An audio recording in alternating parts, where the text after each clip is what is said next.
বলেছিলাম তো, দেবের সঙ্গে কারোর তুলনা হতে পারে না, হতে পারেই না। সেটা যে কেউ হোক, দেবদার সঙ্গে তুলনা করাটা জাস্ট বোকামি। দেবদা যে কি করতে পারে, দেবদা কি জিনিস, সেটা আজকালকার দিনে যারা সদ্য জন্মানো বাচ্চা তারা কোথাও গিয়ে জানে না যে দেবদা কি করার ক্ষমতা রাখে। এবং এটাই হচ্ছে সুপারস্টার দেব। আজকে দেখছি অনেকেই দেবের সাথে ওপার বাংলার কারোর তুলনা করে দিচ্ছে, হ্যান ত্যান বলছে যে আজকে দেব কি করছে, আজকে হ্যান কি করছে। দেব কি করছে সেটা বুঝতে গেলে আগে দেব হতে হবে, যেটা হওয়ার অকাত এই মুহূর্তে দাঁড়িয়ে মানে কারোর এই মুহূর্তে নেই। দেব একটাই ভাই, সত্যি কথা বলতে গেলে। মানে সেটা বলার অনেকগুলো কারণ আছে, তার কারণ হচ্ছে বাংলাতে এই মুহূর্তে দাঁড়িয়ে ভার্সটাইল অভিনেতার যে ডেফিনেশন, সেটার আরেকটা দিক হচ্ছে দেবদা। ভার্সিটি কাকে বলে, মানে আজকে দেখুন প্রত্যেকে বিভিন্ন ধরনের সিনেমায় কাজ করছে, নির্দিষ্ট একটা জনরায় কাজ করছে।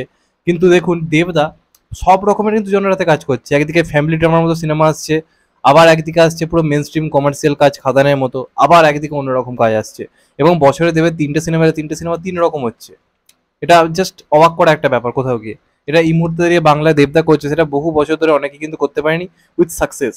সাকসেসের সঙ্গে খুব কম জনই কিন্তু করতে পেরেছে। তো আজকে সেখানে একটা বড় জিনিস ঘটতে চলেছে, যেটা আমি জানতে পারলাম। একটা রিসেন্ট আমি ইন্টারভিউ দেখলাম দেবদার, একটা ভোটের প্রচারে গিয়ে কোনো একটা মিডিয়া থেকে এই প্রশ্নটা করা হয়েছিল। সেটা তখন থেকেই এই ব্যাপারটা জানতে পারি এবং শুনে জাস্ট আমি চমকে গেছি।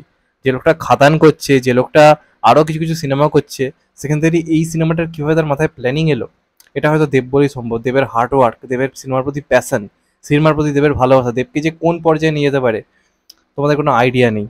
তো আজকে সেরকমই একটা ব্যাপার নিয়ে কথা বলবো। তো এখন দেবের আপকামিং বেশ কয়েকটা কাজ আসছে। এই বছর তো টিক্কা আসছে দুর্গাপুজোতে, তারপর আমরা ক্রিসমাসের সময় হয়তো দেব অভিজিৎ সিনেমা আপকামিং কাজ পাবো। পরের বছর হয়তো খাদান, আরও কিছু কিছু কাজ হয়তো হচ্ছে। তার মধ্যে একটা বড় চমক হচ্ছে, এর মধ্যে দেবদা প্ল্যান করছে ঈশ্বরচন্দ্র বিদ্যাসাগরকে নিয়ে সিনেমা করা। তোমরা ঠিক শুনছো, তোমরা ঠিকই শুনছো। যে টিম বাঘাযতীন বানিয়েছিল সেই টিমই এবার কিন্তু ঈশ্বরচন্দ্র বিদ্যাসাগরকে নিয়ে কাজ করতে চলেছে। এটা আমি বলছি না, দেবদাস স্বয়ং নিজে বলেছে। কপিরাইট ইস্যুর জন্য আমি এই ভিডিওতে ওই ক্লিপটা দিতে পারছি না। কিন্তু রিসেন্টলি একটা ইন্টারভিউ দেখলাম, আমার একজন সাবস্ক্রাইবার, ওর নাম হচ্ছে সুস্মিত বৈদ্য, ওই আমাকে পাঠিয়েছে, সেখান থেকে ব্যাপারটা জানতে পারলাম। আমি জাস্ট শুনে জাস্ট চমকে গেছি, জাস্ট চমকে গেছি। কারণ এটা এটা দেব বলেই সম্ভব। আমি কমেন্ট বক্সে দরকার হলে লিঙ্কটাও দিয়ে দেবো, তোমরা সেখান থেকে গিয়ে দেখতে পারো। গিয়ে তোমরা দেবদার জাস্ট কথাটা শোনো। তো সেখানে দেবদার আপকামিং প্রজেক্ট নিয়ে বিভিন্ন রকম কথাবার্তা বলে এবং শুটিং নিয়ে প্রশ্ন করা হয়। সেখানে দেবদা ক্লিয়ারলি জানায় যে দেবদার যেরকম সাফল্যের সঙ্গে বাঘাযতীন করেছে, তাদের কিন্তু এই মনীষীদের জীবন নিয়ে সিনেমা বানানোর পর যে এখানেই শেষ নয়। আরও আরও কিছু নাম তাদের মাথায় রয়েছে, যার মধ্যে প্রথম যে নামটা তাদের মাথায় রয়েছে সেটা হচ্ছে ঈশ্বরচন্দ্র বিদ্যাসাগর।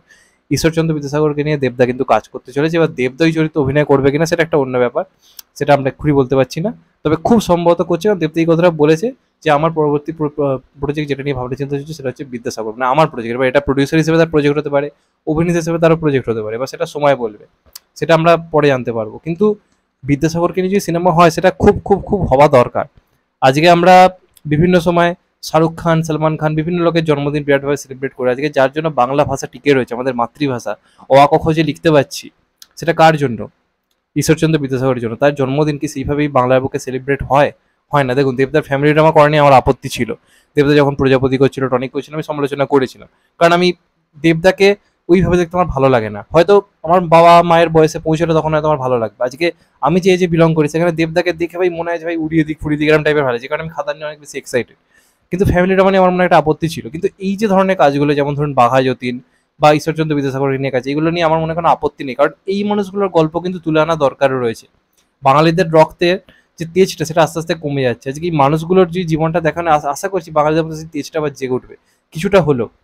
আজকে বাঘাযতীনকে তো পুরোপুরি মেন স্ট্রিম কমার্শিয়াল টাইলে বানানো হয়েছিল। জাস্ট পুজোর ক্লাসের জন্য সিনেমাটা হয়তো 10-12 কোটি রেঞ্জে বক্স অফিস আনতে পারলো না, কিন্তু ক্লাসে এসে যে কালেকশন করেছে সেটা এক কথায় ভয়ঙ্কর লেভেলের কালেকশন। তো ওইটা নিয়ে কোনো প্রবলেম নেই। এবার এই সিনেমাটা হওয়া খুব দরকার রয়েছে, তার কারণ হচ্ছে বিদ্যাসাগরের জীবন আমরা যারা পড়ি ছোটবেলা থেকে, আমরা প্রত্যেকে ইন্সপায়ার্ড হয়েছি। ওই মানুষটা যেভাবে সব কিছু ভেবেছে, বিধবা বিবাহ থেকে শুরু করে সমস্ত কিছু, আমার বারবার মনে হচ্ছে যে এই মানুষটাকে নিয়ে কিছু একটা হওয়া দরকার। তো আজকে দেবতার হাত ধরেই প্রথম হচ্ছে, এবং এটাই দেবতা। কেউ কি ভেবে দেখেছে যে এই মানুষগুলোকে নিয়ে হওয়া দরকার?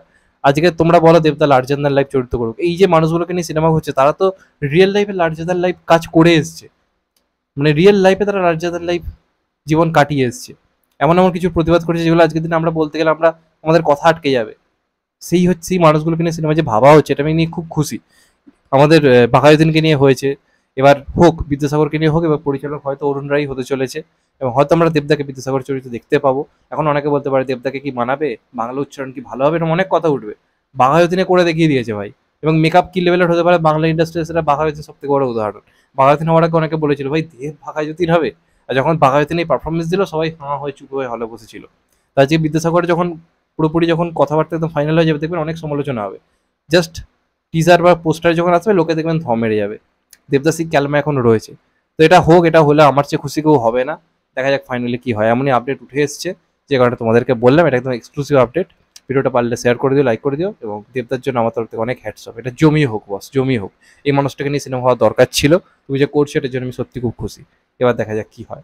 তো এগুলোই ছিল আজকের আপডেট। চ্যানেলটা নতুন হলে চ্যানেলটা সাবস্ক্রাইব করে দিও, and get the bell icon. ভালো থেকো সবাই।